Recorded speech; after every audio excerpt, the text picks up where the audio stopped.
Hey everyone! Tonight, I'm going to share a story that's straight out of a horror novel. I went to a nightclub with my best friend, and everything seemed normal until a charming stranger offered her a pill. I knew something was off, but it was too late. The guy turned out to be a vampire, and he attacked her. Just when I thought it couldn't get any worse, a werewolf showed up and saved us. But now, HES holding us captive and claims to be my fated mate. It's like I've stepped into a real-life nightmare. How did I go from a fun night out to being caught in a werewolf vampire drama? Chapter 1. A Girl's Night Out. Fiona's POV. A stranger was undeniably alluring. I couldn't help but notice. His chiseled features, dark hair, and intense brown eyes, combined with an intoxicating cologne, were enough to make any woman weak at the knees. But I had learned my lesson about men who seemed perfect. My cautious nature, born from past heartbreaks, kept me rooted to my spot at the bar. Mr.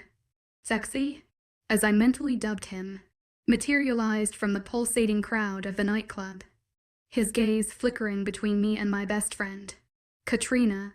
His smooth, velvety voice cut through the cacophony of music and chatter, drawing admiring glances from every female within earshot. The women around us resembled predators eyeing their prey, their inhibitions lowered by alcohol and the electric atmosphere of the club. As the charismatic stranger engaged Katrina in conversation, I deliberately averted my eyes, focusing on the condensation ripping down my glass. This guy was exactly the type I needed to avoid, all looks and charm, with potentially dangerous intentions lurking beneath the surface. I had promised myself that my next relationship would be with someone who had substance, someone capable of intellectual discourse and worthy of trust. My history with attractive men was abysmal, and the last thing I needed while nursing my broken heart was another potential disaster. Let Kat have him, I mused with a wry smile. She wouldn't appreciate my assessment, but he was precisely her type. Katrina cycled through men, particularly the handsome ones, with alarming frequency. I immediately chastised myself for the uncharitable thought, even though it held a grain of truth. I often teased Kat about her love and leave approach to relationships, likening her behavior to that of a stereotypical male player. Pushing these thoughts aside, I caught the bartender's eye and gestured for another shot of tequila. I knocked back the fiery liquid, grimacing at the burn and quickly biting into a lime wedge. As I recovered from the assault on my taste buds, my gaze drifted back to Katrina and Mr. Sexy. To my horror, I saw him something a small pill that set off alarm bells in my head. The combination of tequila, lime, and sudden panic resulted in a strangled cry. Kat, no. But my warning came too late. Oh, don't be such a fut, Kat said, looking at the stranger with a come-hither gleam in her eyes. Yeah, he said and winked. You should live a little. He held out his hand, where I saw several tiny pink pills resting. I couldn't help but notice his golden, smooth forearm. Focus, Fiona, I told myself. What is it?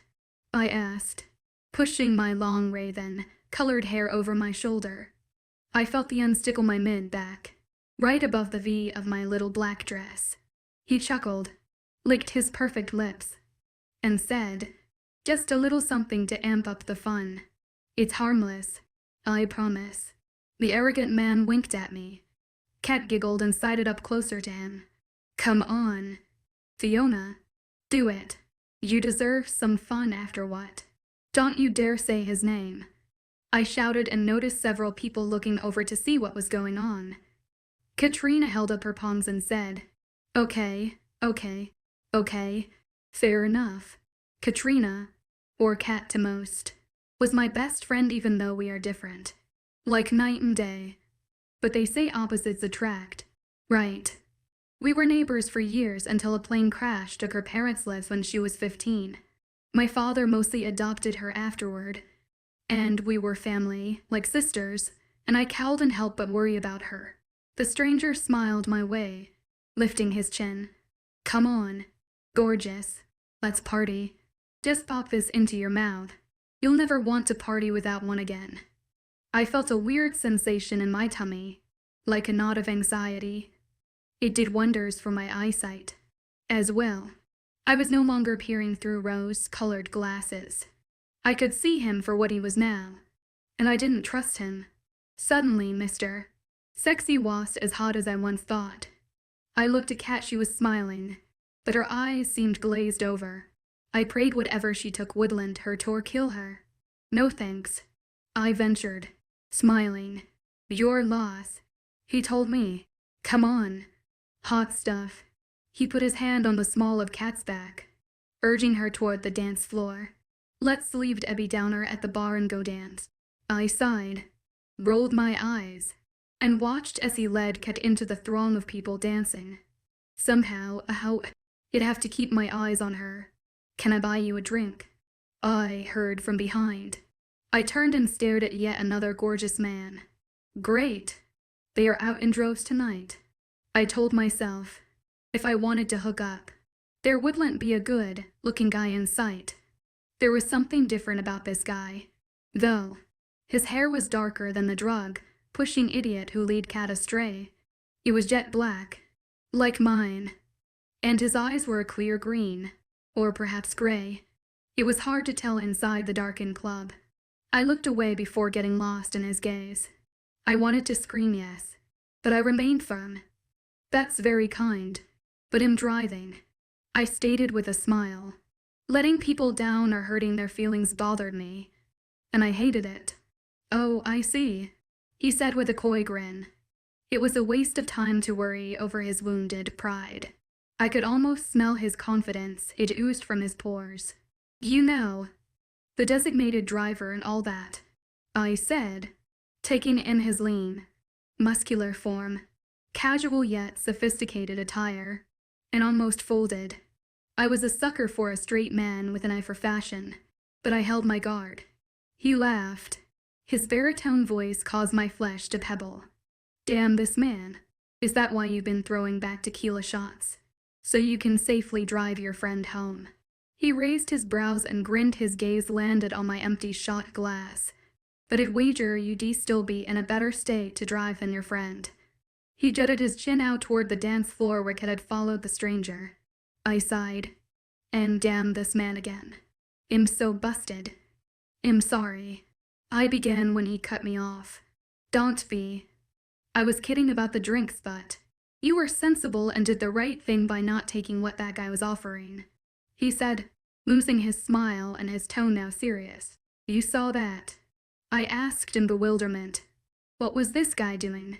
Was he stalking me? Or perhaps he was just observant. I did. He threw me a winning grin. It was like the guy was being cautious. I wager quite a few people saw him offering you and your friend a handful of his happy pills. It's normal nowadays, but that doesn't mean it's safe. Quite the contrary. So he's not a stalker, but something much worse. He's handsome and can carry an intelligent conversation. Attractive with substance is what I wanted in a man. But it was too soon. Do you know what those pills were? I asked, holding my breath. Yeah, a nasty little drug called sex flex. He managed the word like it was dirty. His lips curled in a snarl. Well, the name didn't surprise me. I never heard of it before. Is it dangerous? I mean, will my friend be all right? I looked over my shoulder to see if I could spot Kat among the throng of drunken dancers. That depends, he answered with a shrug. She'll be okay if you get her away from the creep who gave that shit to her and don't let her take any more. Right. Thanks, I said. I'm going to find her now and take her home. Thanks for the offer of a drink. Maybe some other time. And Fiona. By the way. I held out my hand. He took my fingers in his large, warm hand and a flush crept over my chest.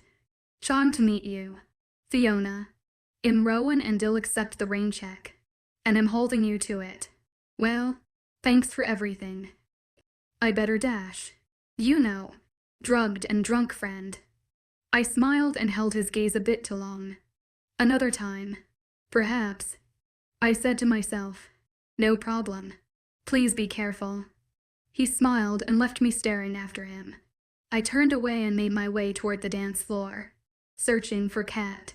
Pushing my way through the swarm of sweaty bodies, I searched for a blonde in a short pink dress, before spotting a flicker of hot pink. People shoved, cursed me, and almost knocked me on my ass more than once. I stood on my tiptoes and saw her. I fought the crowd again, keeping my eyes focused on where I last saw Cat. She disappeared down a hallway with the stranger at the back lubbed. I prayed they were heading to the restrooms. I said aloud to the empty hall when I noticed the bathrooms. The ladies were on the left and the men were on the right. I didn't see her shady companion in the hallway and assumed he was in the men's room. I opened the other door yelling, "Kit Kat, are you in here?" Silence hit me in the heart. I used my palm to slap all 7 stalls open. Nothing. Where was she? I felt dread at this point and rushed from the bathroom, spotting the silver service door. Why would she leave with a stranger out the back door? The door was heavy, so I put some hip into it and a blast of cold winter wind hit me. With the door open, I spotted Cat and the stranger in what appeared an embrace. "Cat, what the hell?" I yelled. The guy turned toward my voice, and I recoiled in shock while the wind whipped through my bare legs. He had Cat pushed up against a brick wall and she appeared unconscious. The stranger grinned at me, a smile that was the epitome of wicked. Blood covered his face and ice where I saw fangs. I wondered if the freak somehow laced my drink without me knowing. This can't be real. I fought the temptation to flee and charged toward him. "Get away from her. What in the hell are you doing?" He let go of Cat and I watched her crumple to the cold, wet concrete. I shoved him, trying to reach my friend, but he was stronger than me. He grabbed my long tresses with one hand, pulling me to him with his other arm. I pushed on his chest to no avail and saw him eyeing my neck, which I tried covering with my hands. It didn't take long to realize it was only a matter of time before he overpowered me. I tried remembering everything I'd read about vampires and, even though it sounded crazy, there was no other explanation. He was a vampire or something, not human. Up close and personal, I could see his bloody fangs, and I stomped on his foot and tried to knee him in the balls. He was holding me too tight to do any, but I continued to fight like a wild cat. I reached up to claw his face without making a purchase. The next thing I knew, the monster hit the ground and warm arms engulfed me from behind. "Are you okay, Fiona?" I turned in relief at the sound of Ro and Ness' voice. My reassurance was brief as I heard a growl from the ground where the creature stirred. "Oh shit," I thought with terror. "Go check on your friend. He'll deal with this guy." Without thinking, I rushed to Cat. I was almost afraid to look at her neck. How could this be happening? This was like something out of a horror movie. Blood was streaming from two puncture wounds on the side of her neck and she was groaning. "It's okay, kitty cat," I told her. "I've you now." I prayed it was a lie. "Help me," she whispered, and I cradled her head in the crook of my arm.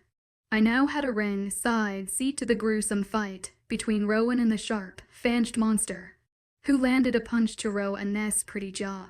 I wondered if I should run for help, but I couldn't leave Cat like this. At that moment, the door opened, and I heard music drift from inside the club. It seemed ironic that while everyone was having a grand tide, we were fighting for our lives. I did a double take of the man who emerged. He was the spitting image of Rowan. I shook my head and peered closer. He had the same black as night hair, the same eyes, and the same build. I would almost swear they were the same person if it weren't for the difference in clothing. It's obvious they weren't twins or brothers, but at that moment, I didn't care. The only thing that mattered was he was helping Rowan fight off this modern-day Dracula. Even with both men fighting, Dracula 2.0 had changed before my eyes. His eyes appeared black. Sharp fangs covered his bloody bottom lip, and his hands now sported long, razor-like claws. I'd and watch it anymore. I held Cat, closed my eyes and took deep breaths, and prayed, "Lord, please don't let us die." Chapter 2 to Tango with a Vampire Ro and Ness POV. My brother showed up in the nick of time, allowing me a quick look at Fiona, as she cradled her wounded friend. I marveled at the glossy black hair cascading over her shoulder. Although shocked, I knew who she was the moment I saw her. I could smell her essence across the bar. The heady scent of jasmine, lilac, earth, and musk affirmed the fact. However, it was odd that she appeared human, a mundane as we called them. Regardless, she was my fated mate and would leave with me tonight after we defeated the vampire. Now that I'd finally found my Luna, I refused to let her die. A blood-curdling scream interrupted my thoughts, and I turned in time to see the blood sucker had slammed my brother, Rian, to the concrete. I could use a hand, he yelled. I grabbed the beast by the back of his jacket with all my human force, tempering my body's urge to shift into werewolf form. I ran him toward the brick of the building and heard him snarl. He tried to turn, but our momentum was too fast. Fiona screamed from the sickening thud of his face hitting upon impact. I tried my best to ignore her. Once I pulled the vampire off Rian, he ran to the girls so I could focus on the enemy. The bloodthirsty demon slid down the wall face first, falling with a grunt. From experience, I knew he wouldn't stay down for long. Need a hand? Ryan asked, jogging toward me. The dark-haired beauty will be fine, but I hope you rescued her friend in time. Hearing my brother call Fiona a beauty caused my inner werewolf to growl with frustration. I had to take deep breaths to calm the beast within. The last thing I needed was to shift in front of Fiona in the middle of Dublin. Ivy got this. Take the girls to the car and I'll meet up with you when I finish him. Ryan asked, perplexed. Have you gone mad? Why would I take them to our car? Before I could answer, the nocturnal predator was on his feet, charging at us. Rowan? Fiona screamed. As alpha of our pack, I narrowed my eyes and said, get the girls out of here now. Ryan understood my look and icy tone. He turned with remarkable speed and kicked the monster in the chest. HES all yours. I stood in the dark, narrow alleyway, facing off against my opponent. He was a vampire, with pale skin and dark, piercing eyes. I was a werewolf in human form. The bloody-faced creature lunged forward, his speed and agility surprising me, but I was quick to react, dodging his attack and launching my own. I swung my fist, connecting with his jaw and sending him stumbling back. He let out a low growl and pounced at me again. This time, I was ready, and I blocked his fist with my arm. We fought back and forth, exchanging blows and dodging each other's attacks. The vampire's strength was formidable, but I was faster and more agile. I could feel the adrenaline pumping through my veins, and I knew I had to finish this fight fast. The predator swung his arm, but I was too swift for him and I sidestepped, landing a punch to his gut. He doubled over and I delivered a kick to his face. He went down hard, and I saw he was dazed. My thoughts returned to Fiona before booting him once more in the ribs, leaving howling in pain. We'll meet again, bastard, and next time you won't be so lucky. He looked up from his fetal position and whispered, Who are you? I smiled down at him, my green irises turning a bright golden amber. Your worst nightmare. I knew I had to finish it now. I stepped forward and bore a powerful blow to his throat. He let out a gurgling sound and went limp. A sense of satisfaction washed over me as I stood above him. I had won the fight, but I needed to leave before anyone saw me or his friends found us. I made my way out of the alleyway, my heart racing and adrenaline still pumping. The fight had zapped me, even though I had come out victorious. I headed to the car to rest and heal from my injuries. In the silence, I couldn't help but think about the vampire I had just defeated. He was a challenging opponent, but in the end, I won. There would be more battles to come, but for now, I was content to rest and heal. The fight was done, but the war had just begun. You're both safe, Ryan expressed to Fiona as I approached. He was standing by the car, still holding Fiona's friend in his arms. We won't harm you. Please, lass, get in the car. Your friend needs help. Looking upset and confused, Fiona crossed her arms while shaking her head no. You'll get her help. We don't get in cars with strange men. And what was that thing in the alley? How are we still alive? I realized it was time for me to intervene. Fiona, I said in a placating tone, I'll explain everything soon. But we must go now before that thing's friends realize she's missing. If that happens, we may not make it out alive. Now please get in. We must get her help. I gestured toward the moaning woman in Rhiann's arms. Ryan needed help, so I opened the back door and settled the girl on his lap. Fiona stared at me with something akin to fear in her eyes and held her arms across her body. She looked so small and innocent. I felt guilty that I was going to turn her world upside down. As a human, she wouldn't understand. I was preparing myself for the worst. She would detest me before realizing it was fate for us to meet this way, and I'd have to weather her hatred. I'd been searching for my mate for too long to let her slip away. Maybe it would be easier to call him a taxi and never think of her again. She was mundane. A human for God's sake. No as alpha. I mean, human or not. It was a cruel twist of fate. Most mere mortals feared our kind or didn't believe in any form of the supernatural. The ones that did were different. If they believed, they never understood or were driven by fear or greed. Then there were the ones who hunted us down. It was a story as old as time, humans trying to kill the scary monsters roaming the night. But this was a gothic tale from yonder years gone by. This was my life.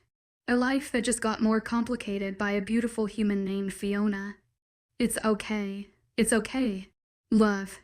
Get in the car with Rowan. My brother is homeless.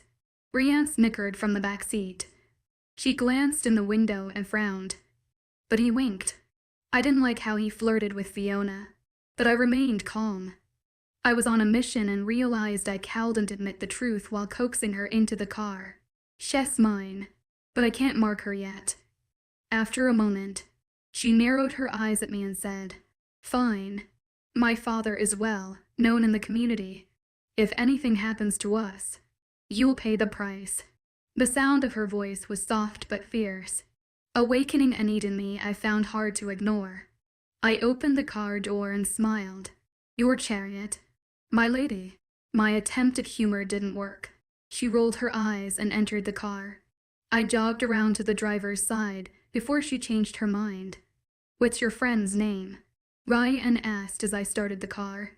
Katrina, but everyone calls her Kat, Fiona said, turning to look at her. Is she going to be okay? Ryan turned her head, noticing the blood and wounds on her neck. Blimey, the bastard bit her. Jesus? I exclaimed, hitting the steering wheel with my palm. How bad? Bad enough to transform her. No, but she's unconscious. Liam replied, What in the fuck is going on? What was that thing and what's gonna happen to Kat? Asked Fiona, alarmed. I saw Fiona shivering and turned up the heat. I forgot humans got cold. As a werewolf, the winter temperatures were a relief to my kind. I asked a question, severing my thoughts.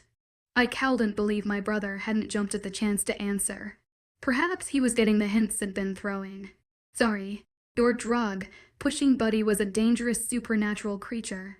I'd explained, not wanting to scare her. Like a monster. Fiona asked and shuddered. Like a vampire. Rhiann corrected. I looked at him through the rearview mirror, making my displeasure known. He shrugged and smiled. She needs to know the truth so she can protect herself from now on. Rhiann announced. Fine. I conceded. You explain while I drive us home. Home, Fiona yelled. Just where the fuck do you get off? She was a tiny spitfire, and instead of getting angry, I liked her outspoken attitude. Listen, Fiona, how would you explain Kat's injuries? You are both coming to our house. My sister can help care for your friend, and then we will get her home when she's safe. We're offering our help. I exclaimed inside. I prayed she didn't catch the part where I only mentioned getting Katrina home. Fiona was staying with me for life. It had hit me that as a human, I could outlive Fiona for hundreds of years unless I got killed during this dangerous drug war taking place. Ryan reached over the seat and patted Fiona's shoulder to calm her. It's okay. I swear we're not serial killers. Ryan had a way with people. He could put everyone at ease while I was the broody one. But Ryan was the alpha with the weight of the pack on his shoulders. And you're not vampires? She asked without humor. Norian laughed. A touch of nervousness laced the word. He changed the subject and said, the pill he offered, the one Katrina took. Sectlex. She ventured, and I nodded. It's not your normal day trade drug, Ryan said. If you consume too much of it, you lose control of your mind and senses. I can see that, she said, looking at Kat, who was moaning. That's not the danger of the drug. It gets worse. Ryan grimaced and explained. Too much will transform a human into a dangerous creature like the vampire who bit Katrina. Fiona inhaled a sharp breath and covered her face. She rocked back and forth as a sob reverberated through the vehicle. My instinct screamed to pull over and comfort her or do something. My inner werewolf called for me to take her in my arms, kiss her lips, and mark her as mine. Instead, I reached over and stroked her glossy hair. Her tiny hand came up and grabbed mine. I felt my insides ready to burst as I held back a feral howl, trying to leave my chest. Thank you, she said. Thank you both. I felt Rhiann's gaze lingering on me, and a look passed between us in the rearview mirror that said, this will not end well for any of us. Chapter 3, Wolfsbane and a Dangerous Revelation Row SPOV. We pulled into the circular driveway in front of our grand, expansive house, and I glanced at Fiona to gauge her reaction. To my surprise, I saw none. Instead, she asked, are you sure Kat will be okay? Besides a horrible hangover, she'll be fine. But let's get her inside, Ryan said from the back seat. Do you have her, bro? I asked, holding the car door open. Just help me get out without banging her head. We maneuvered the groaning young woman from the car and Ryan carried her to the door.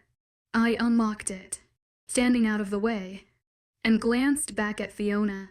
She looked uncertain, walking with slow, measured steps, eyeing me with wariness. Come on in. I promise we don't bite. I grinned. Fiona faltered and a look of shock widened her eyes. Oh, you are kidding. I'm sorry. No, I'm sorry. I was thinking. That was too soon. Yes, after what I witnessed tonight with that. Whatever it was. Vampire. I told her, placing my palm on her back and guiding her inside. Ryan stood in the foyer, still cradling Katrina.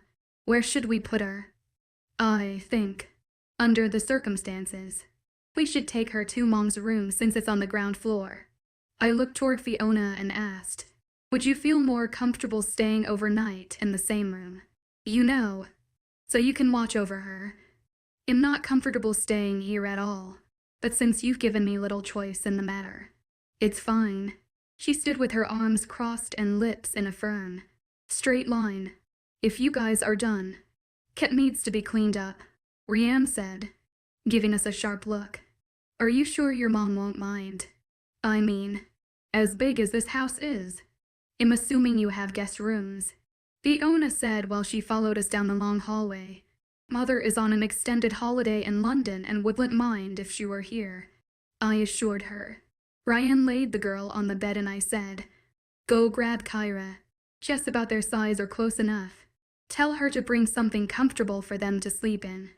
Fiona may need her help with Kat. Ryan left to do his brother's bidding. I'm going into Mother's bathroom for some supplies to clean and bandage her neck. I told Fiona and smiled. She nodded her head, keeping her eyes on Katrina, who lay motionless on the bed. She had taken a seat on the edge of the mattress and was holding Kat's hand as I stepped back into the room. I stood for a moment, taking in the scene and Fiona's beauty. I studied her profile from the side and grinned at her perfectly small, pert nose. Her hair was a sight to behold as it flowed over her shoulder in waves to her lower back. I wondered if it was natural. It never seemed hair that black or shiny. It was gorgeous and so was she. I cleared my throat, and she looked at me and smiled before saying, "I'm sorry for being so difficult, distrusting." I ventured with a grin. She stood. "Yes, but it's not wise to leave a club with strangers. So I hope you can understand where I'm coming from." Fiona arched her brows, waiting for a response. "I understand, but this isn't an ordinary situation." "Indeed," she agreed. "Now let's check out this wound on her neck, shall we? What did you bring?" I moved to the bedside table and placed bandages, a wet cloth, alcohol, and a secret serum from my mother's collection.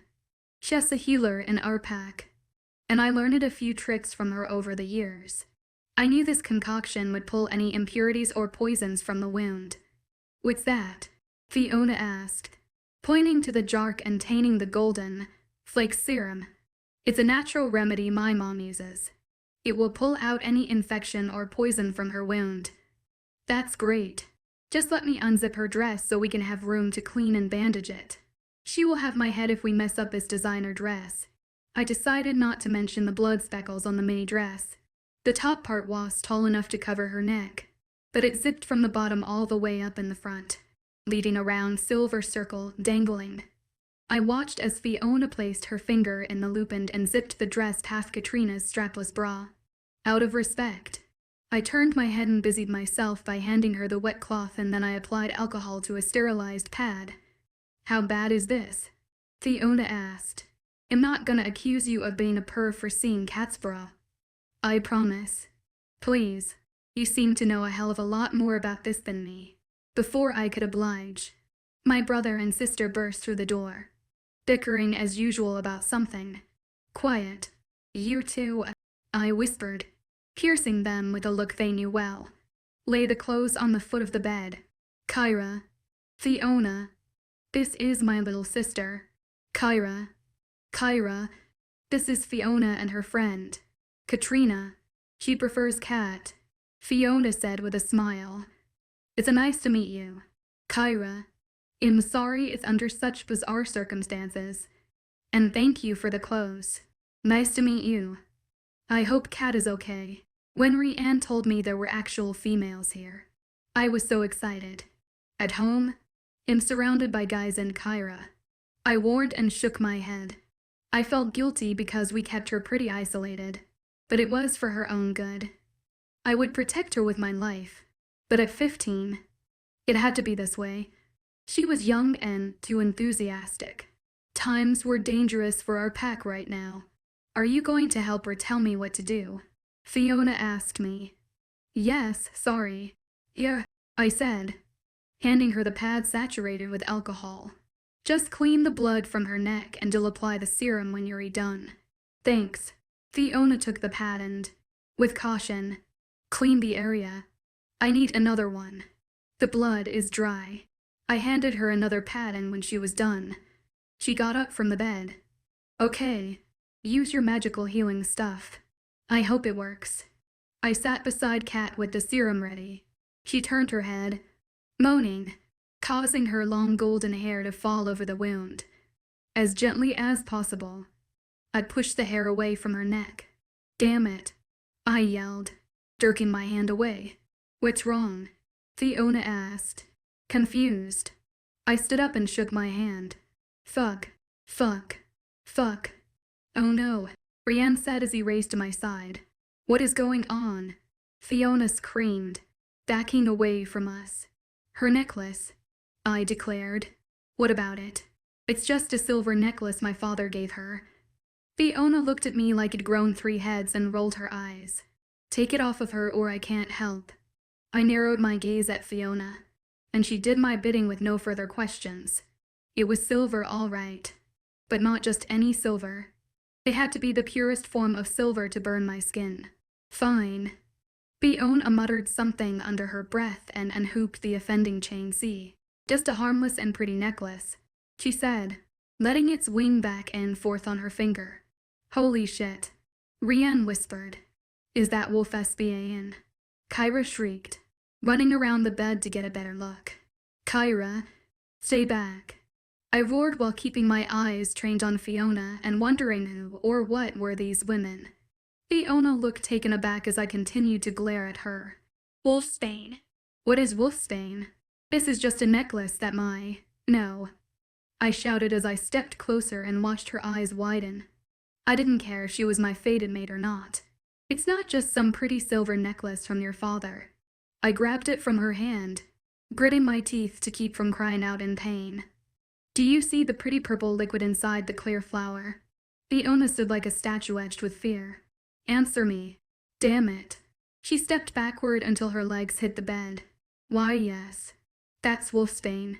This isn't just some pretty gift from your father. It's a weapon our enemies use against us. I bellowed as the pure silver continued to scorch me. Who is your father? I dropped the poisonous necklace and stalked toward her. Fiona looked at me with tears and terror in her eyes. I grabbed her upper arms and shook her for good measure. Who is he? Let her go. Kyra screamed, pounding me in the back with her small fist. Who is he? I snarled, my nose touching hers. My insides were churning with wanting and fear. Her smell tantalized my wolf senses while my logic screamed at the danger she presented. UNH in her. It's obvious she doesn't have a clue what's going on and you're east carrying her. My brother grabbed my arm, but I shrugged him off. Not until she answers me. You will answer me or it'll let your friend die, I told her in a menacing whisper. The odds of Katrina dying were slim to none. But Fiona didn't know that and did use whatever means necessary to get answers. Without warning, Fiona kicked my shin and pushed me. Let me go. Asshole. You're hurting me. She stood panting and rubbing her upper arms. I'm leaving and taking Kat to the hospital. You are fucking crazy. She screamed. You're going nowhere. Lass, answer my question now. My inner wolf was close to exploding, and I could feel the hair sprouting along my spine. His name is Cormac Quinn. You prick. Ireland-renowned scientist. Now get it to my way. I'm calling for a ride. You can't keep us here. I shoved her onto the bed. Rianne, lock that door. Kyra, apply mom's serum to her friend's neck. I ordered while keeping my steel gaze on Fiona, who glared daggers back at me. She was feisty. I'd give her that. Ryan started toward the door and said, I don't think this is wise. Bro, just do it now. Both of you know why. So, the famous Cormac Quinn, I said, and smiled down at Fiona without mirth. Yes, and I'm Fiona Quinn. When my father and the Garda find out that you've kidnapped me and Kat, they'll be hell to pay for you. She spat, glaring at me with evil intent in her orbs. Blimey. This is terrible. Shit. Rian said as he stood guarding the bedroom door. My stomach churned at the thought of being paired with the daughter of Cormac Quinn. While most knew him as a brilliant scientist, the supernatural world knew him as one of Ireland's renowned hunters. He was a fearless killer known to the creatures of every race. He was a bloody monster. And his daughter, my fated mate. How's that for irony? As much as it would hurt. I should have let Fiona and her foolish friend die at the hands of that vampire tonight. Chapter 4, Captive Second Draft Fiona's POV. With his murderous gaze fixed on me, I pushed myself off my elbows. It surprised me when Rowan shoved me on the bed. But never again. I'll be ready in the future, while worried about her health. I cursed Kat under my breath for getting us into this mess. 8,000 thoughts clouded my mind, making it hard to concentrate. I only knew that we needed to get out of there fast. I didn't choose to leave with Rowan. He forced my hand, but I had found him appealing. Now he stood staring at me like I was pawn scum. And I still found him attractive. What is wrong with me? I need to stay away from men I find handsome and alluring. It always leads to trouble. Listen, I said with calmness I damn sure didn't feel. I don't know where you heard such horrible lies about my father, but they aren't untrue. He is a pillar of society. I raised my palms in a placating gesture and scooted to the edge of the bed. I felt vulnerable with him towering over me. He was a raging lunatic, and I hoped his brother and sister were sane. They seemed more amenable. At least, I appreciate everything you've done for us tonight. You saved our lives. Looking up, I had hoped to see his face soften a bit, but so much for hope. He looked at me with contempt and stone, cold eyes. But I continued, and I am thankful for. I glanced over at Kat as Kyra was taping a bandage over the wound on her neck, for the special care of Kat. Just so, can we forget all this nasty business? You'll call for a ride and never speak of this again. With a smirk, he placed his large hands on his hips. I just need my purse. I stood, but Rowan didn't budge. My first instinct was to sit back down, but I held firm. I'm sorry I threatened you. All right. I won't speak of this to anyone, not the Garda or my father. You can listen as I make that call for a ride. He pushed me back onto the bed as I stepped around him. I was tired of him shoving me around. What is wrong with you? Is saying sorry not enough? What would you like me to do? He laughed. My anger, which was brimming below the surface, erupted. I sat back up, gritted my teeth, and took a long breath to calm my nerves. My temper would only enrage Rowan more. He laughed again. You are so funny. You know, fucking hilarious. The mock humor disappeared as the words left my lips, replaced by his notorious scowl. I felt a spark between us at the club, but something had changed. It was hard to describe, yet it was almost magical the way his bright green eyes seemed to search my soul. I felt drawn to him in an unfamiliar but thrilling way.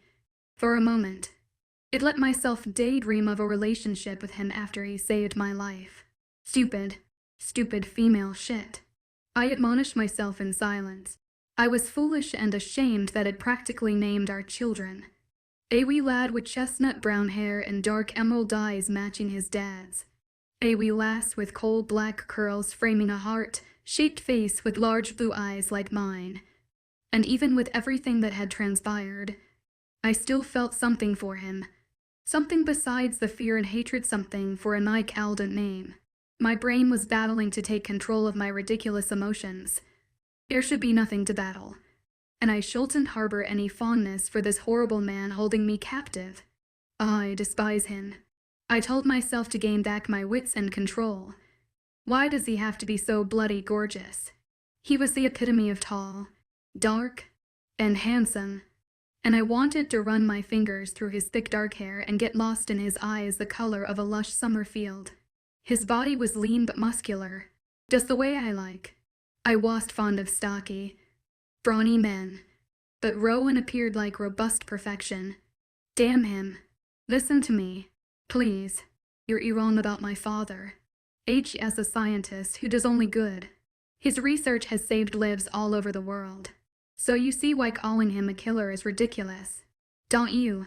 Rowan lifted his lip in a sinister smirk. There is nothing good about Hunter Quincy. I ventured inside in relief. I knew you were confused. My father is Cormac Quinn, not Hunter Quinn. My Rowan said with exasperation. Do you think me stupid, lass? Because I can't see Killer Cormac's daughter being this dumb. Enough, Rowan. Ryan shouted and walked to the foot of the bed. I'm sorry, Fiona. But it's all true. My brother doesn't have to be such an arse about it. Though, he shouldn't persecute you over the sins of your father. Ryan gave Rowan a reproachful look before continuing. Your father is a known hunter who kills the things that go bump in the night. You know, like the vampire we encountered earlier. He hunts and kills supernatural creatures. And that fucking necklace your friend was wearing proves we are telling you the truth. Rowan placed his hands on his hips and sighed before moving away from the bed, looking defeated. I used that moment to stand and grab the silly chain from the floor. I held the offending object out toward Rowan. How does this necklace prove anything? Maybe you're just allergic to silver. Oh, I'm allergic to it. All right. He scoffed. Take that damn thing and flush it down the toilet. He pointed toward the bathroom with a thunderous look on his face. I will not. It's Katrina's and was a gift from my dad, who doesn't give out many heartfelt gifts. Hes not a very affectionate man, but killers never are. Rowan pointed toward the bathroom. Flush it now, no. I shoved the silver chain in my bra, smirking at him, and hoped he wouldn't be audacious enough to retrieve it. Rowan. Don't. Kyra and Rianne both yelled. She doesn't have a clue about any of this. Kyra approached her brother. And you're not making this any easier by bullying her. Kyra was right. Something strange and ugly was happening around me, leaving me confused and in the dark. However, Rowan didn't look convinced of my innocence. Kyra, you have a pure heart, and I love how you always see the good in people. He placed his hands on her shoulders and smiled before his face turned serious, almost angry. But it's dangerous, it will get you hurt or killed one day. Kyra, that's why I'm so protective of you. Miss Fiona acts all innocent and clueless, and you buy into it without blinking an eye.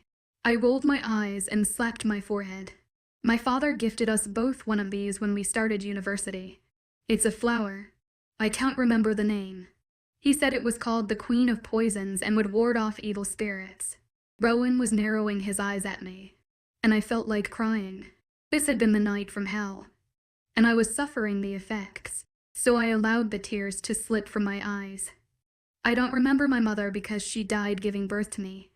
Listen, my father told me she was very superstitious, and that's why he gave us the necklaces.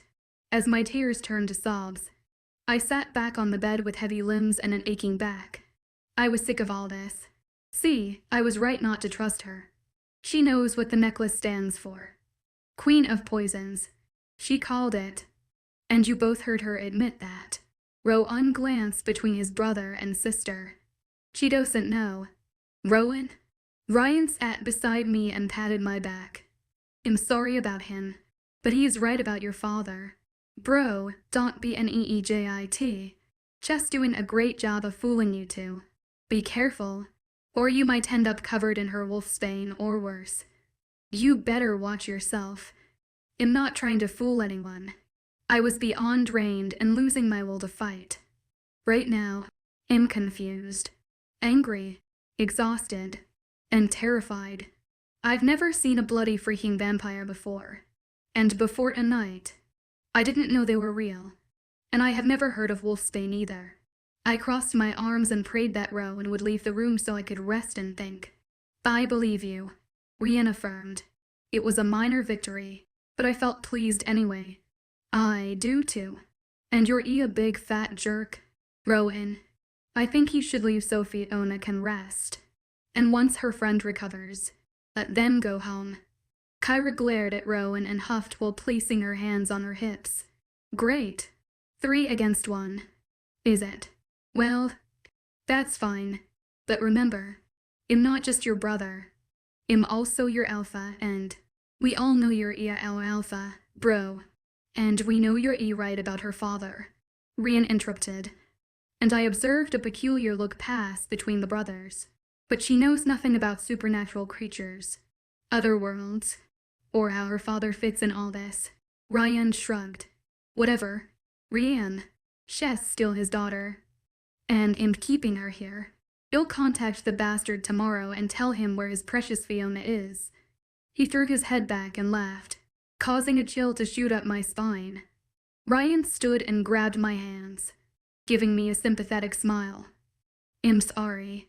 Love. And I believe you. But Rowan is right. You need to stay here tonight. We will contact your father in the morning and plan to get you and Kat home. You are safe here. Isn't she, Rowan? Rowan blew out a frustrated sigh. Yes, they're safe as long as neither tries to harm us. It was my turn to laugh, and I did so until I was weeping again. Harm you? How on earth could we harm you? He ignored me, and I shook my head. Your father has some important things I want back, and I bet he'll be happy to oblige now that I have you. The cocky bastard winked at me, with my heart lodged in my throat and mascara stinging my eyes from crying. I said, so you are holding me for ransom. My father will pay you whatever he owes. But I can't imagine him owing you money. We don't want or need his money.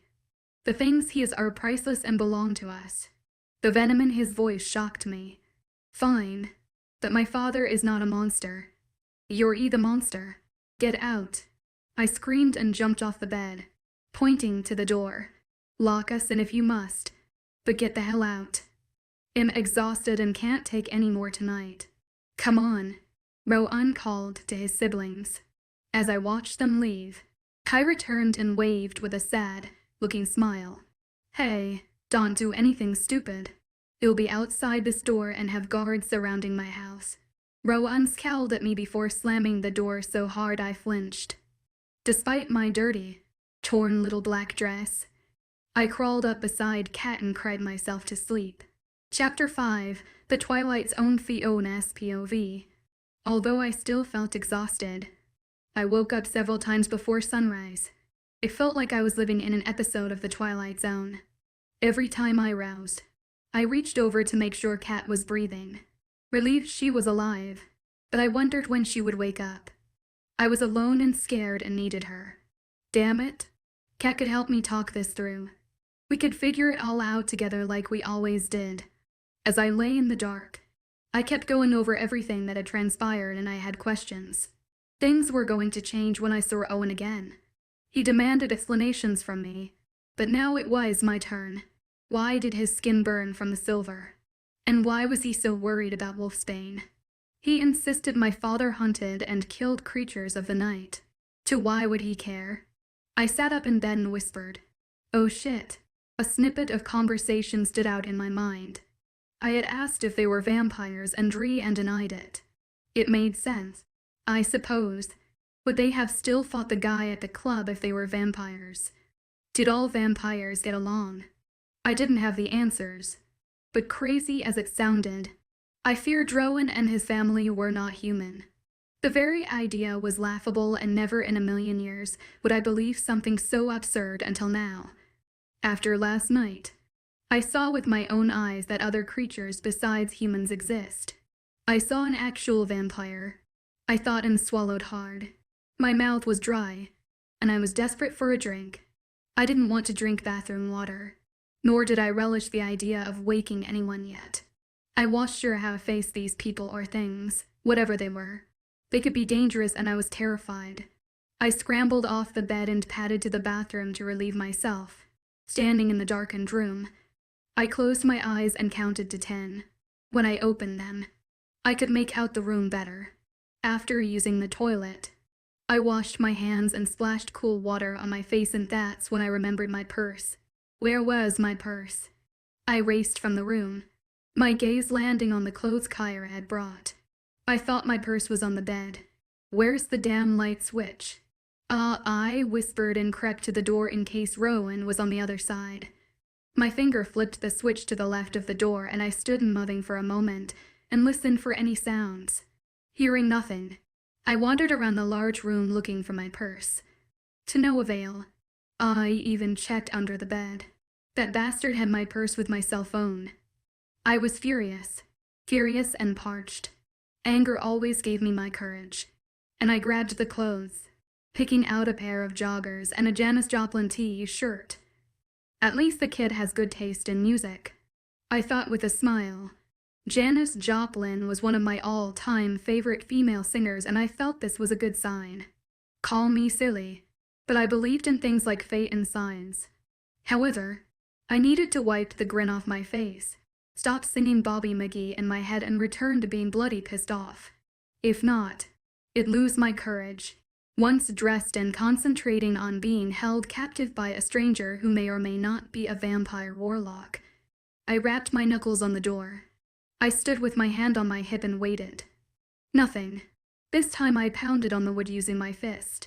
Bingo. I pressed my ear to the door and listened as the footsteps sounded closer and closer on the tile and leapt back just in time. The sound of the doorknob turning had my heart racing, and I was prepared to fight for some answers. Good morning, sunshine, Rowan said straight, faced through clenched teeth, and followed it up with a sarcastic-looking grin. He reminded me of the big bad wolf from Little Red Riding Hood. I shivered. My father is not a murderer. I yelled and cursed myself. Damn it, Fiona. That was not what I planned on saying.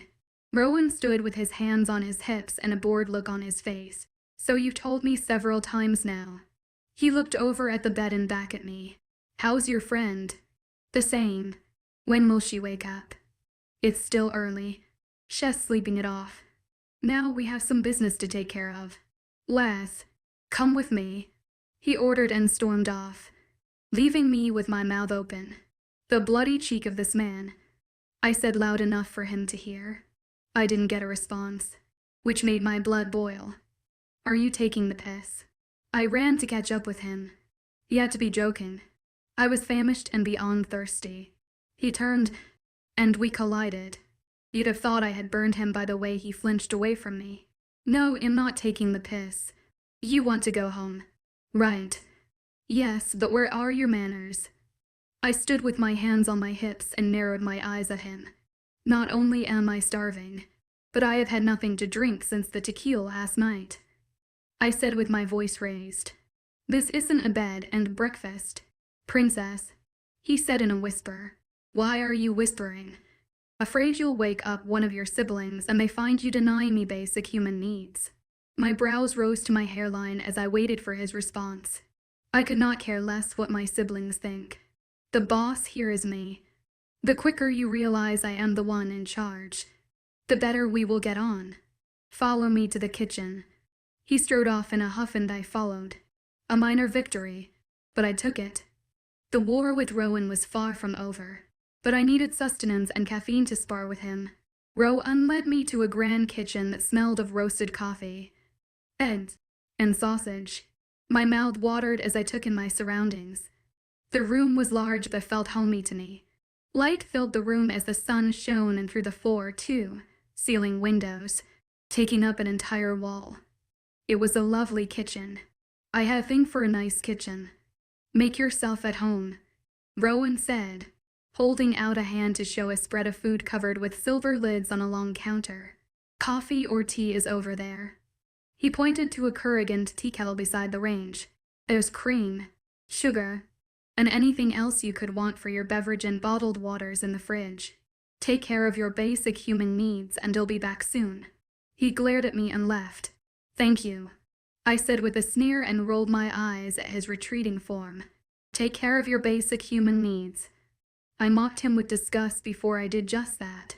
I shoved the last of the eggs into my mouth and drank deeply from the coffee it loaded with sweetener and cream. I let out an audible groan and stretched, rolling my neck from side to side.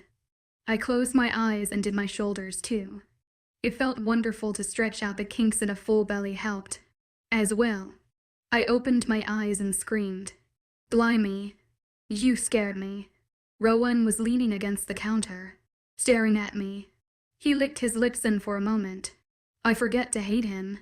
My mind took me to a place I had no business going. I'm just waiting for Rianne so we can conclude our business, he said, breaking my unwanted reverie. It was like having a bucket of ice poured over your head. I came crashing back to reality. Fine. While we wait, I have a few questions for you. I stood and walked to the other end of the counter and leaned against it for support. What are you? I asked, narrowing my eyes. I was nervous but very curious to hear his answer and waited with bated breath. What I am is of no consequence. You've been living a lie your whole life with a father you don't know, and all you want to know is if I'm human or not. That's rather sad, Fiona, and I almost feel pity for you. The nerve of this bastard. Don't deflect. I know my father. You don't. Let's see, he said, stroking his chin like he was pondering something of importance. Mid to late 50s. Light reddish hair, receding hairline, red and gray beard, green eyes, rather short, and a septagram known as a fairy star tattoo on his forearm. My mouth dropped open as I listened to his perfect description. Okay, so what? Anyone could Google him and know all that. I crossed my arms and cursed while my heart beat in my ears. Could it all be true? No way. But how does he know about the star tattoo? We didn't have to Google him, Ket Rianne said, stepping into the kitchen. I'm so sorry.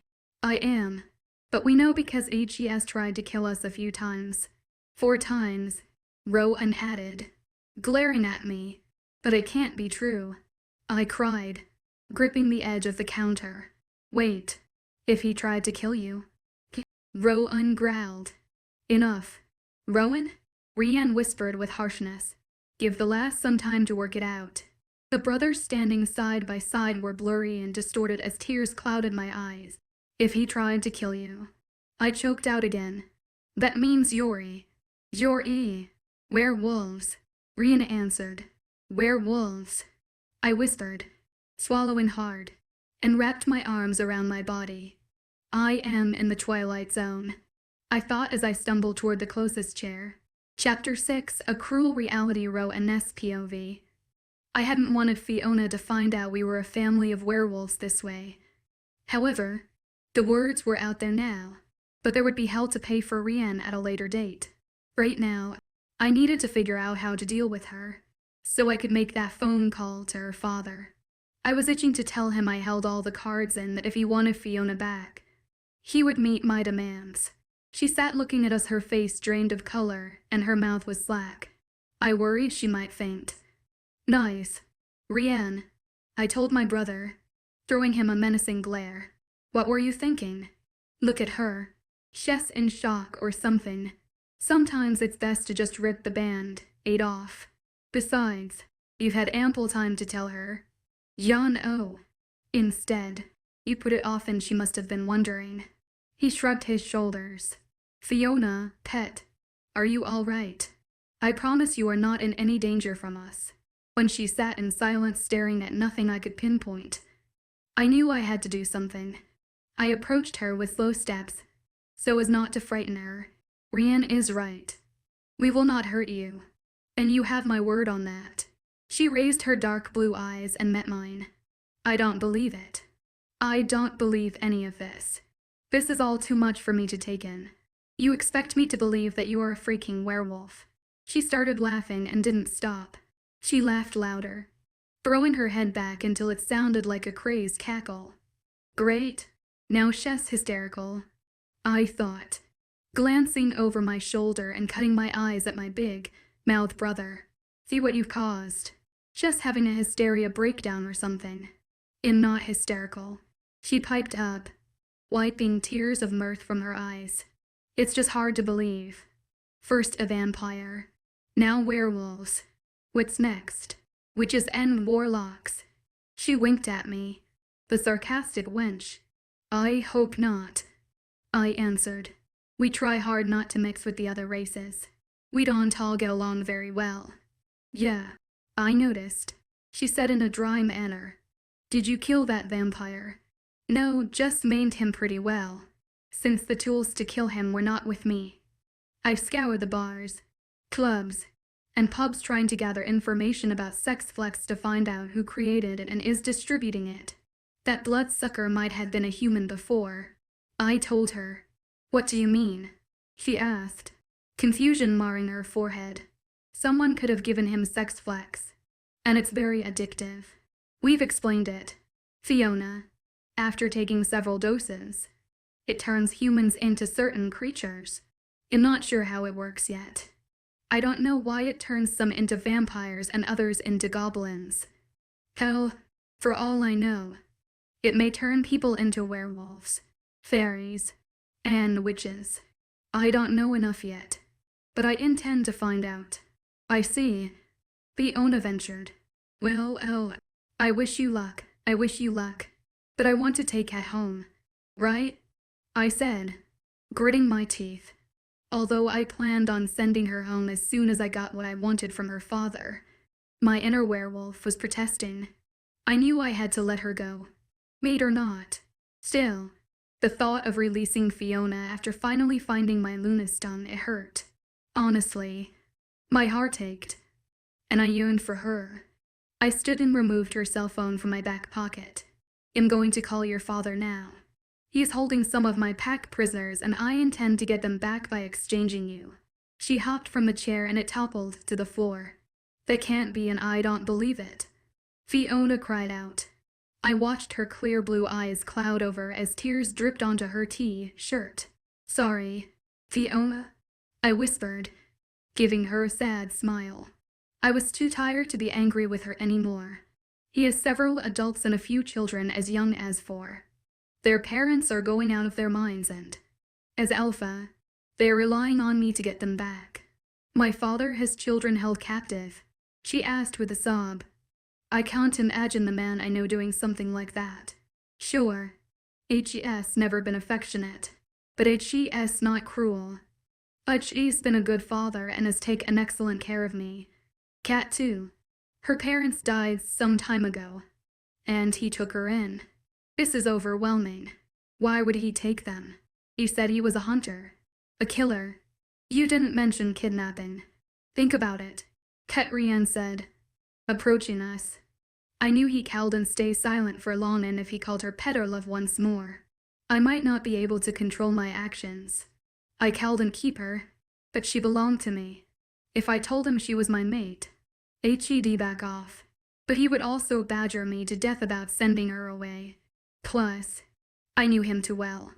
If I sent her away, I feared he would mark her as his. Regardless, it was clear he fancied her. HE's not just holding them captive. Fiona, they're being used for bloody experiments. I roared. It was exhausting being harsh with Fiona, and I was trying to be more considerate. So much for that. However, her acting so Navi was getting old. "No," she yelled. He would never. Her cell phone rang in my hand, startling us all. I looked down and smiled at the contact name on the screen, Father. Well, speaking of the devil, I said and answered the call. Hello, Mr. Quinn. I listened to his confusion for a moment. No, you have the correct number. I'm assuming you want to speak to your daughter. Hold on and I'll put it on speaker. I hit the button and glared at Fiona. Okay, she can hear you now. What? Who is this? He asked. Father. It's me, Fiona, she said and cried, which suited me fine. But Bastard needed to acknowledge the dire situation he was in.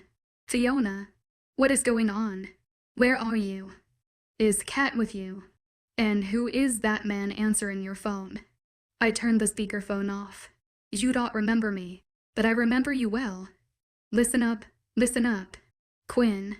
If you want your daughter back unharmed, you must release all the members of my pack you are holding hostage, and they best be alive and well. I growled into the phone, awaiting his response. Kat. Yes, we have her here. 2. I glanced at Fiona with a frown. I'm sorry, Quinn, but you'll have to speak with Fiona. Kat is indisposed at the moment. The conversation was progressing the way I imagined. The pompous prick seemed more concerned for Katrina than his daughter, so I put him back on the speaker. I will not release your precious pack members until I speak to Kat, he said, steel-laced his tone. I watched the range of emotions cross Fiona's face and felt pity for her. It was as if someone was squeezing the heart in my chest. She hadn't known about her father. After all, I felt like a real ass. She came at me with long, angry strides and snatched the phone from my hand. Kat will be fine. I can't believe you. Though, you really are the monster they said you were. I've spent hours proclaiming your innocence. How could you? She seethed and began sobbing. Kat will be fine, he asked. What do you mean? Fiona. And stop all that blubbering. You know how I hate when you carry on with such dramatics. My inner wolf was bursting at the seams, hearing the vitriol in her father's voice. I would relish the day when I could wrap my human hand around the bastard's neck. How dare he speak to my mate in such a way? It didn't matter that I would never mark Fiona as mine. Hearing him belittle her caused my blood to boil. I calmed myself by making a vow to kill him. You're a monster, Fiona screamed at her father, bringing me back to reality. Fiona. He barked, his nasal voice filling the room. I've no time for this. What happened to Kat? Tell your new friends that there's no deal unless I get Katrina back unharmed. Katrina, she ventured, her face scrunched in pain. What about me?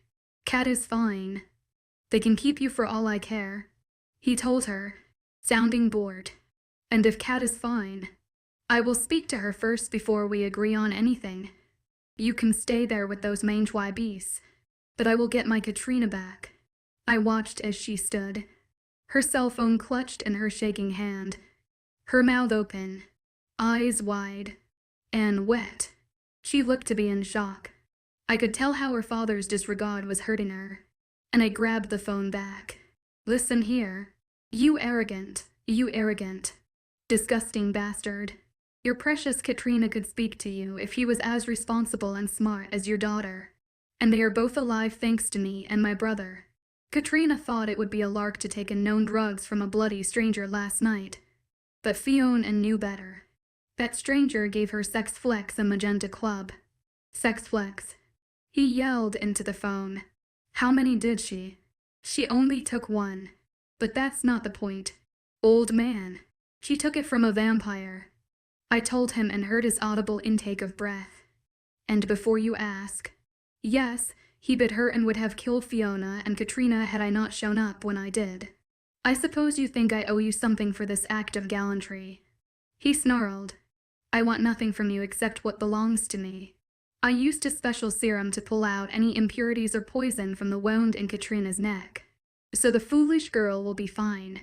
But you know what you must do to get the girls back. I only care about getting Cat back. You can have Fiona. You will take both of them or none. I said through gritted teeth. My heart wanted to take him up on the offer and keep my mate. But I cowled and get past it. How could I live knowing my fated Luna's father hunted down my kind? I cowled. Fine. He barked.